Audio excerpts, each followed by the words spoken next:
मेरे राम ब्राह्मण को पूजनीय कहते हैं, पूजनी को चरण कैसे लगा दे,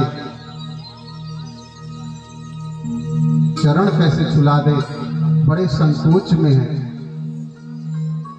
लेकिन जब गुरु आज्ञा हो और किसी के मंगल की बात हो तो कहते हैं कि वैसे तो आपत्ति काले मर्यादा नास्ति, और कभी कभी लोक मंगल के लिए भी मर्यादाओं का हनन करना पड़ जाता है। लेकिन गुरु आज्ञा का भी पालन करना उतना ही आवश्यक है। गुरु विश्वामित्र का आदेश मिला, भगवान ने अपने चरण को धीरे से उठाया और उसकी रज जो नीचे लगी हुई थी वो रज छुलाया नहीं, उठाया, और उठा करके जो ही अहिल्या की उस शिला की तरफ ले गए, उससे कुछ चरण रज जा करके अहिल्या के ऊपर गिरी, और जो ही वो चरण रज गिरी, अहिल्या जी साक्षात नारी के रूप में परिणित हो गई, और नारी के रूप में परिणित होकर के भगवान के सामने हाथ जोड़ करके खड़ी हो गई। और गोस्वामी तुलसीदास जी ने इसे छंदबद्ध कर दिया, परसते पतिपान सोगन सावन प्रगट भई कर पंख सही, परसते पतिपान प्रगट भई कर पंख सही, रघुनायक जल सुखदायक सन्मुख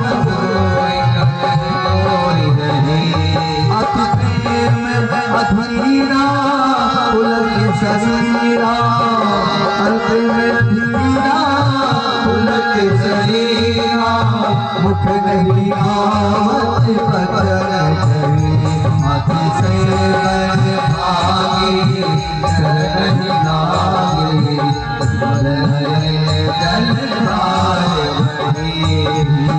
मन दीहा, प्रभु प्रभु दीना धीरज मन दीहा, प्रभु प्रभु दीना रघुपति कृपा भगति माई, अति निर्मल भाई अस्तुत भाई,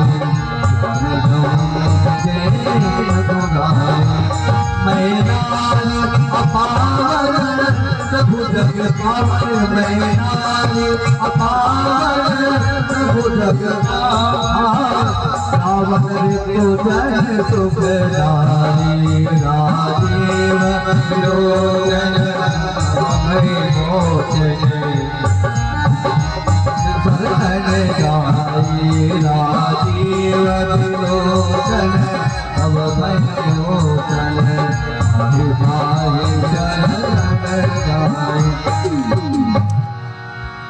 भगवान के चरणों में वंदना की, प्रार्थना की,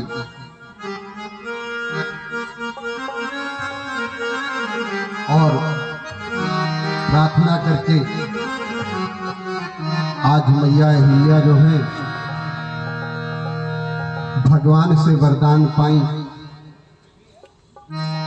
और वरदान पा करके अपने पति के लोक को गई, बड़ भागिनी हो गई।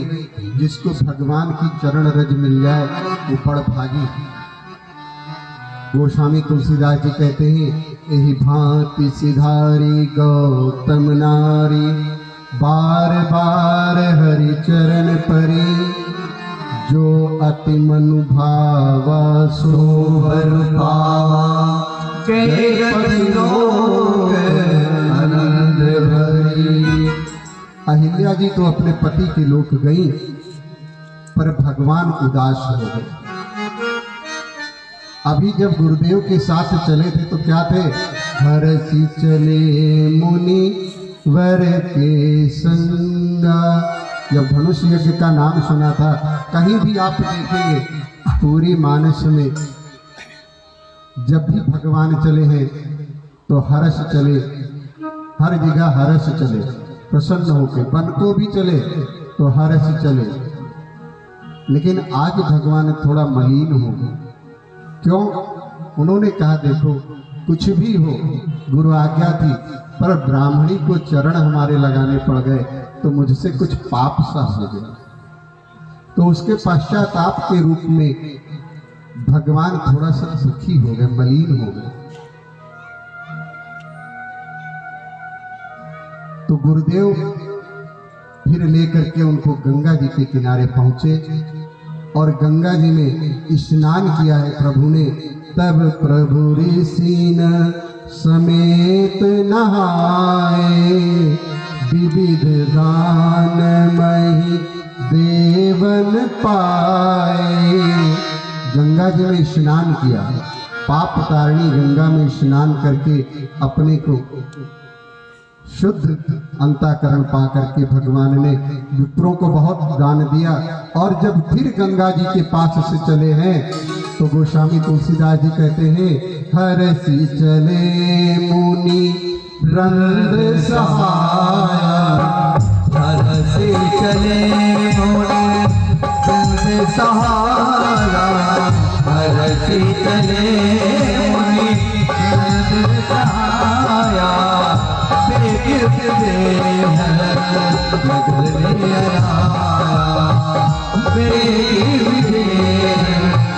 नगर में आया, पूरे राता नाम जपते थी, पूरे राता नाम जपते थी। हर से करते हर से अनोजे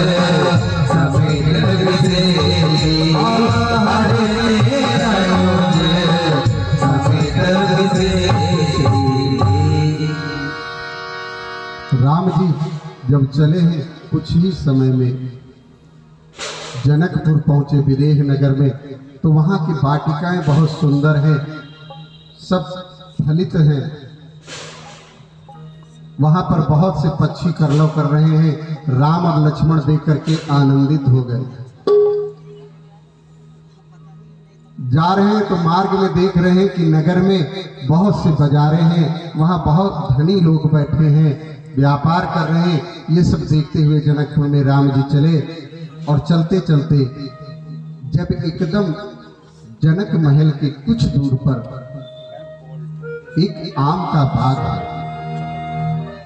देखिए अनूप एक अवराई, सब सुपास सब भांति सुहाई। एक बाग आम की है, सब प्रकार से सुंदर है। उसे देख करके विश्वामित्र जी ने कहा कि हे राम, मुझे लगता है कि यहाँ पर रुकना हम सबके लिए उपयुक्त होगा। क्यों? राम अब कहाँ आए हैं? भक्ति के नगर में आए हैं, जानकी के नगर में आए हैं। तो जानकी के नगर में प्रवेश किया है तो पहले कहाँ रुकेंगे? अमराई क्या है? अमराई ज्ञान है। अमराई आम का वृक्ष ज्ञान का वृक्ष है। तो उस ज्ञान के वृक्ष पे आकर के ठहरे हैं कि राम ज्ञान से भक्ति की ओर बढ़ा जाए। जब ज्ञान होगा तभी तो भक्ति होगी, नहीं भक्ति करेंगे किसकी और कैसे करेंगे, इसके लिए जानना जरूरी है। और जानने को ही कहते हैं ज्ञान। कि जाने बिनु न होए प्रतीति, बिनु प्रतीत होए नहीं प्रीति, बिनु प्रतीत। तो किसी से प्रेम के पहले इसको जानना आवश्यक है। गुरुदेव ने उस अमराई में, उस आम के बाग में रुकने को कहा। राम जी वहीं पे विश्राम किए हैं। संध्या काल का समय हुआ, गुरु पूजन के लिए, संध्या वंदन के लिए राम जी बाग में पुष्प लेने गए हैं। उसी सुंदर बाग में जो जनक महल के पास में बाग है, वहां पर पुष्प लेने गए हैं अमराई की कुछ दूर पर। और जब पुष्प लेने गए हैं तो वहां पर मेरे राम कितने मर्यादित हैं। हम लोग क्या करते हैं, किसी के मतलब दीवार के अंदर भी अगर पेड़ है और उसमें फूल लगा है तो कूद के डंडे से झुका करके उसको तोड़ लेंगे, यानी कि पूजा की शुरुआत ही चोरी से करेंगे। जिस श्रद्धा को हम समर्पित करना चाहते, हमारी श्रद्धा है कि हम भगवान को पुष्प समर्पित करें, तो क्या चोरी का पुष्प समर्पित करेंगे का? क्या करेंगे? लेकिन मेरे राम क्या करते हैं, राजकुमार होने के बाद भी मालियों से अनुमति मांगते हैं। कहते हैं कि हे मालीगण, अगर आप हमें अनुमति प्रदान करें तो हम कुछ पुष्प तोड़ लें।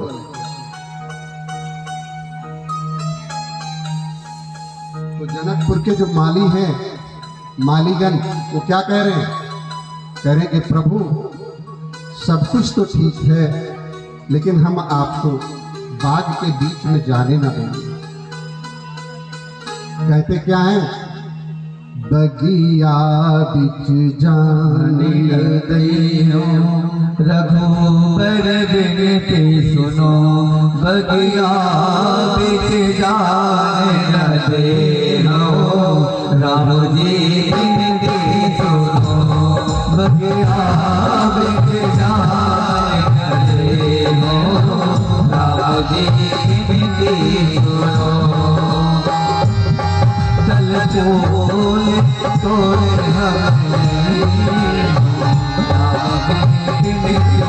सुनो, चल बोल तोरे हमने हो, राम जी बिनती सुनो। कोमल चरण कमल बिनु पलही, कोमल चरण कमल बिनु पलही, कोमल चरण कमल बिनु पलही, कोमल चरण कमल बिनु पलही, और पथुरी पाए। बात क्या हुई? जब मालियों ने कहा कि दल फूल तोड़े हम लेंगे, हम तोड़ करके ला के आपको दे देंगे, तो राम जी ने कहा गुरु जी के हमारी पूजा है, लेने हम जाएंगे, आपको आपत्ति क्या है? तो माली कहते हैं हमें आपत्ति प्रभु कुछ नहीं है, हमने सुना है कि आपके जो ये आपके चरण है ना, वो कमल के जैसे कोमल है, इनमें फूलों की पंखुड़ियां न कहीं गड़ जाए। कोमल चरण कमल बिनु पलही, कोमल चरण कमल बिनु पलही, ओ पथुरी पायल चढ़े, ओ पथुरी पायल चढ़े, राम जी बिनती सुनो, बगिया बिच जाने दे, राम जी बिनती सुनो।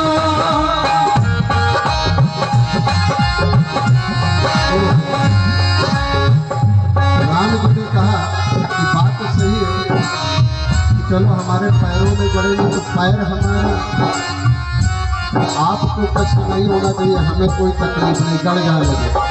तो उन्होंने कहा नहीं नहीं प्रभु, हम फिर भी जाने ना देंगे। आज क्यों नहीं जाने देंगे? कहा कि हमने सुना है कि नव कंज लोचन कंज मुख कर, कंज पद कंजारुणम, कंदर्प अंगणित अमित छवि नव, नवनील नील सुंदर। आपके तो आंख भी कमल है, आपके मुख भी कमल है, आपके तो ओठ भी कमल है, और आपके चरण भी कमल है, आपके हस्त भी कमल है, आप तो पूरे कमलों का भंडार है। और जब कमलों के भंडार को भौरे देखेंगे ना वाटिका के, तो सब आ करके आपके ऊपर प्रहार कर देंगे, मड़राने लगेंगे, उससे आपको क्षति हो सकती है। इसलिए सज सज सुवन मधुप में परवारे, सज सज सुवन मधुर मत मारे तज सुमन मधुर मधुमारे तज सुमन मत मारे ओ मुख पंकज पर ओ मुख पंकज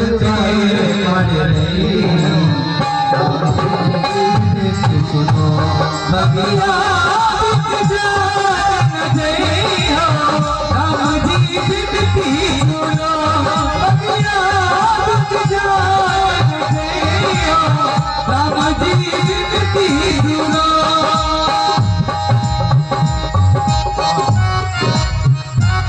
राम जी ने कहा कि देखो भाई, मुख मेरा कमल हो या गुलाब हो और ये हमारे मुख पर आएंगे ना, इसमें तुम्हें आपत्ति का? कहा महाराज एक आपत्ति और है। कहा क्या आपत्ति है? कहा कि मैंने अभी सुना है तो कुछ दिन पहले आप आ रहे थे ना, तो जब आप आ रहे थे तो रास्ते में आपने एक शिला को अपना चरण छुला दिया था तो वो नारी बन गई।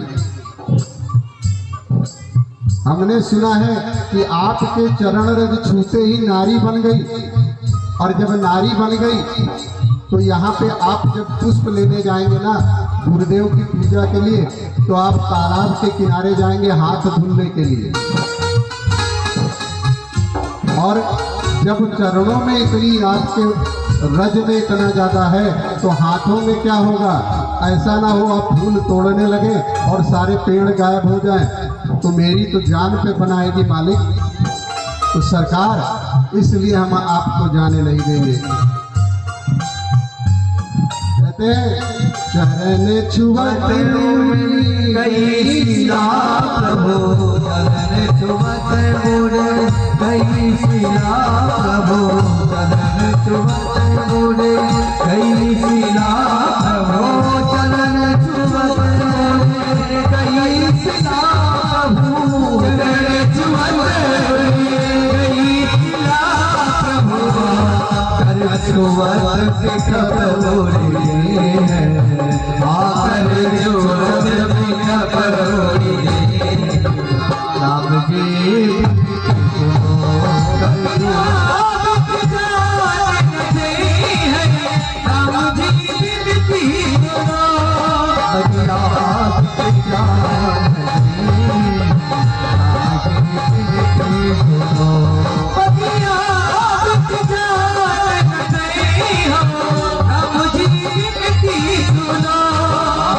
सरसो आज सिलापत कर सजे सरसो मान सिलापत कर सजे सरसो मान सिलापत कर सजे सरसो मान सिलापत कर सजे और तुम्हारी बन गई है ओ प्रभु सब नारी बनी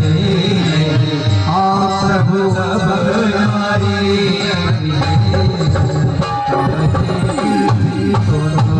प्रभु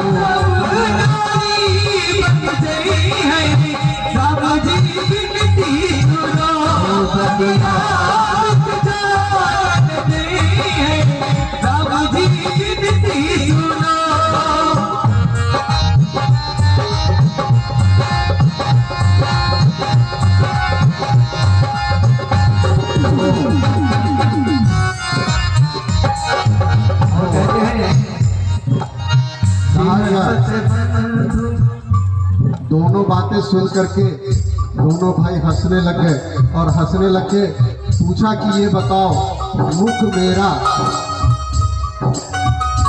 पैर मेरे, तुम बस इतना करो कि अगर मान लो एक फूल तोड़ूंगा, अगर कुछ होता तो और मत तोड़ने देना।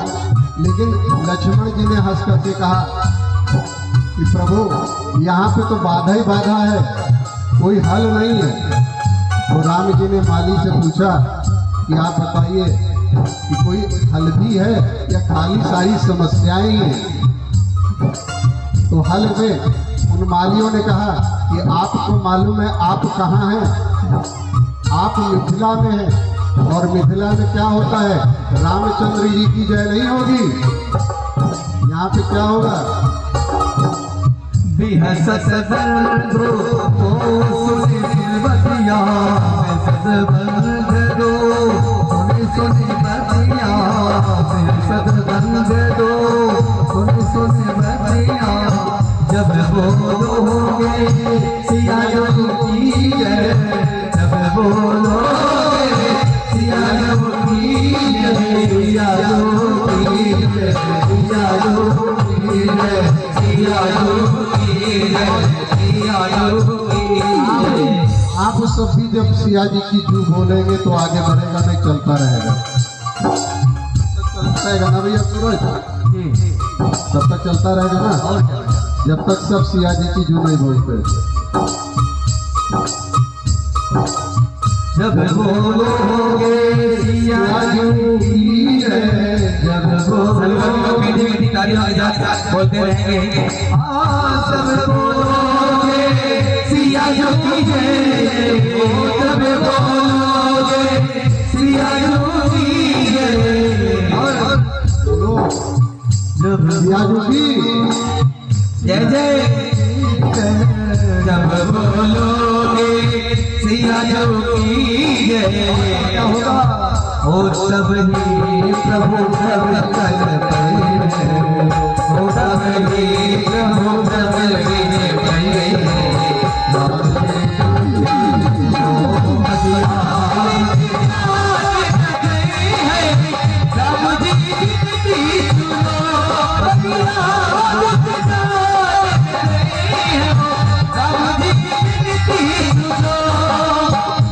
सत बंधो सुनि सुनि बतिया, सत बंधो सुनि सुनि बतिया, सुनि बतिया,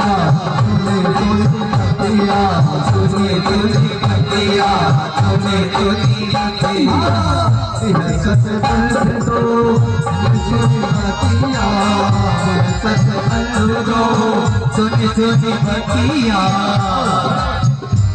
तब दास दरस कब कही है, ओ तब दास दरस कब कही, राम जी बिनती सुनो, तब दास दरस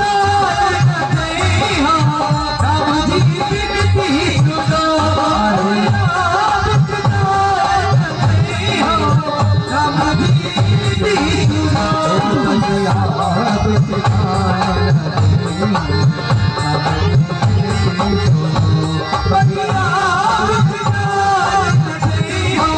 राम जी बिनती सुनो, राम जी बिनती सुनो,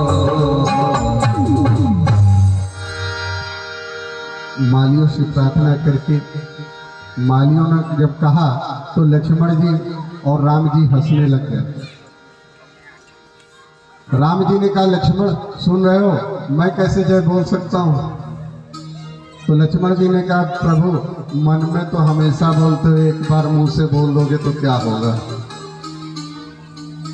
इस प्रकार से प्रभु ने गुरु पूजा के लिए पुष्प लिए और पुष्प लेकर के संध्या वंदन किया। गुरुदेव से अगले दिन प्रार्थना की राम जी ने कि प्रभु जो लक्ष्मण जी हैं, लखन हृदय लाल विशेषी, जाई जनकपुर आर्य देखी। देख करके नगर आए। गुरुदेव ने कहा, लक्ष्मण चाहते हैं तो तुम क्यों बोल रहे हो? लक्ष्मण नगर देखना चाहते हैं, तुम क्या कभी पहले यहाँ आए हो क्या, कि तुम यहाँ जनकपुर के गाइड हो? तो राम जी ने संकोच करते गुरुदेव से कहा कि गुरुदेव मैं लक्ष्मण से थोड़ा सा बड़ा हूं ना, और मैं जाऊंगा ना तो लक्ष्मण थोड़ा अनुशासन में रहेंगे गुरुदेव, बाकी हो सकता है ये छोटे अनुशासन छोड़ दें। तो राम अनुज मन की गति जान, कहा मैंने इसके मन की बात सुनी। गुरुदेव ने अनुमति दी, दोनों जा करके पूरे नगर में घूमते हैं, झरोखों से स्त्रियां झांक रही हैं और झांक करके अपने नेत्रों को आनंदित कर रही हैं। बच्चे राम जी के पीछे पीछे दौड़ रहे हैं, सब आनंद के साथ बोल रहे हैं, रामचंद्र की। आज क्या हो गया? आज जनक भक्ति की नगरी में रामचंद्र की जय हो गई।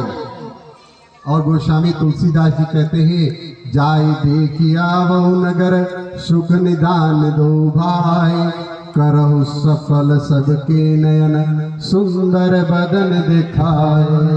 भगवान गए आनंद के साथ जनकपुर में विचरण किए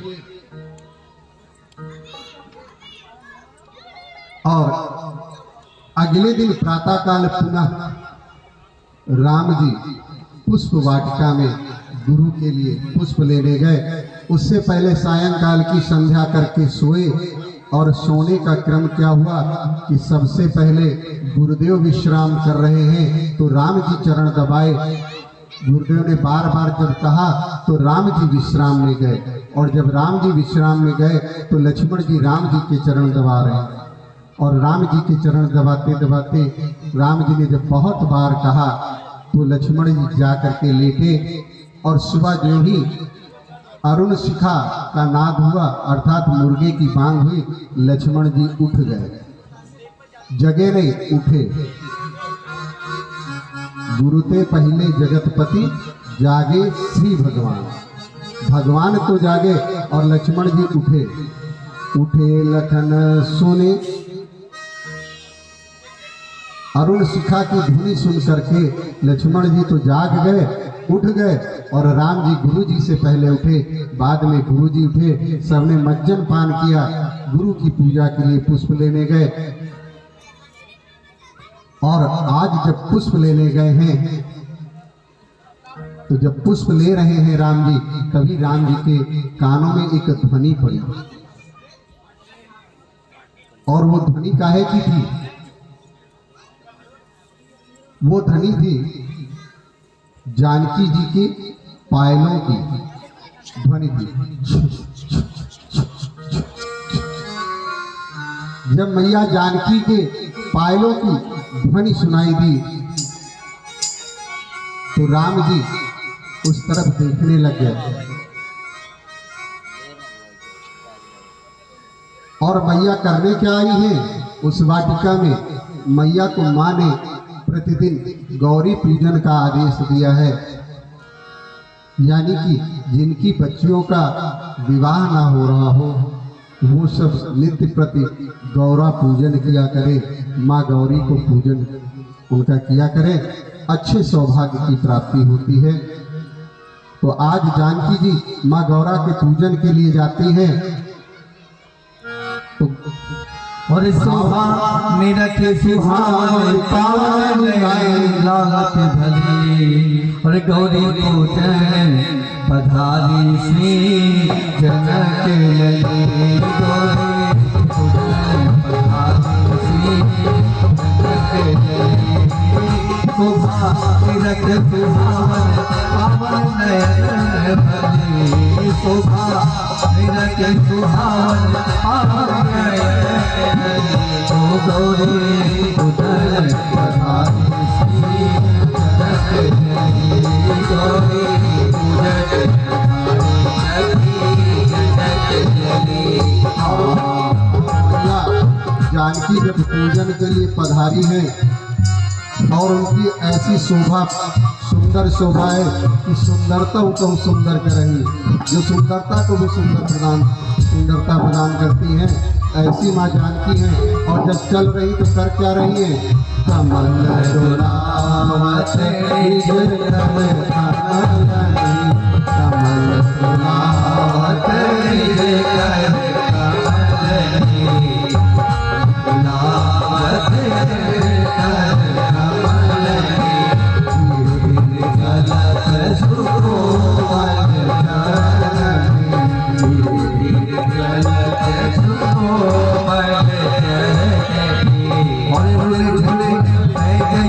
धुल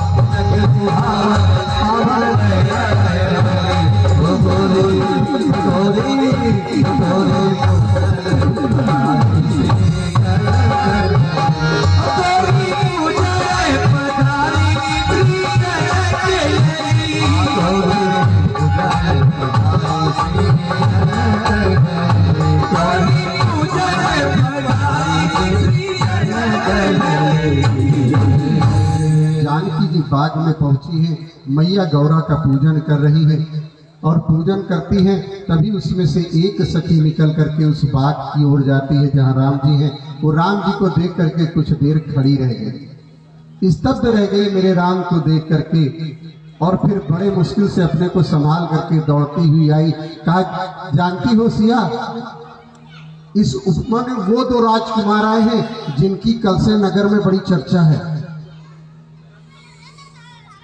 बहुत सुंदर है, ऐसे सुंदर है कि कह नहीं सकती, बहुत सुंदर है।